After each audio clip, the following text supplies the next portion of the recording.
Hello, I am Professor Shalini Sahai from EC Department, SIRT Bhopal. Today I am going to discuss the various network elements through this lecture. We can classify network elements into four types. The first, that is active and passive elements, bilateral and unilateral elements, linear and non-linear elements, lumped and distributed elements. Active and passive elements. The active elements have the capability to deliver average power greater than zero for infinite period of time to the connected devices, for example, ideal power source, battery, etc. The passive elements, it consume or dissipate the energy stored in the circuit, for example, resistor, inductor, and capacitor. Bilateral and unilateral. The bilateral elements have the same VI relationship for the current flow in either direction. Any conducting wire, that is resistor.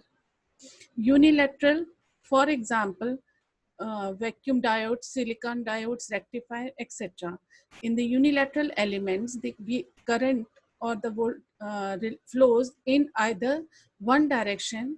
Therefore, they are called unilateral elements. Linear and non-linear. Linear elements have the same linear VI relationship, that is straight line passing through the origin. Linear elements obeys superposition theorem, for example, resistors. Nonlinear elements does not follow linear relationship between input and output, for example, SCR triac. Lumped and distributed elements.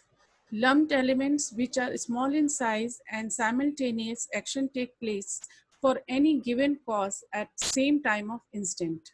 Size is very small compared to the wavelength of the signal applied. For example, R, L, and C, that is resistance, inductor, and capacitor. They can be physically separable. Distributed elements, which are not electrically separable for any analytical purpose. For example, transmission line has its distributed RLC throughout its entire length. So these elements cannot be physically separable. The different passive parameters. There are three major passive parameters used in electrical circuits are resistors, inductor, and capacitor. Resistance, which we know that it follows the Ohm's law, and due to physical property of the material, collision of electrons with atoms of material take place. The flow of current is resisted by value R, which is equals to V is directly proportional to I, and this proportionality sign is replaced by a resistance R, that is known as the resistance. Inductance, when a wire of certain length is twisted into coil to form a basic inductor. When I, that is current, changes instantaneously, flux also changes. According to Faraday's law, some voltage is induced and it is given by V is equals to L di by dt, rate of change of current with respect to time. Capacitance. It has two conducting surfaces separated by dielectric. It is the amount of charge a capacitor can store when a voltage is applied across it. So C is equals to Q upon V. Then types of network. A two-port network is a kind of four-terminal network or quadrupole. It is an electrical network or circuit or device with two pairs of terminals to connect to external circuits.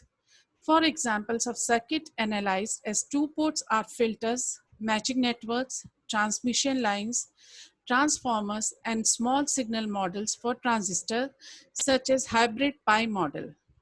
There are two types of network. One is symmetrical network and other one is asymmetrical network.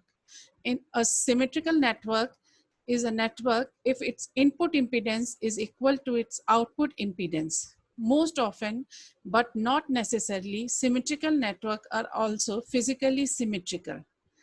A symmetrical network, it is a network if its input impedance is not equal to its output impedance.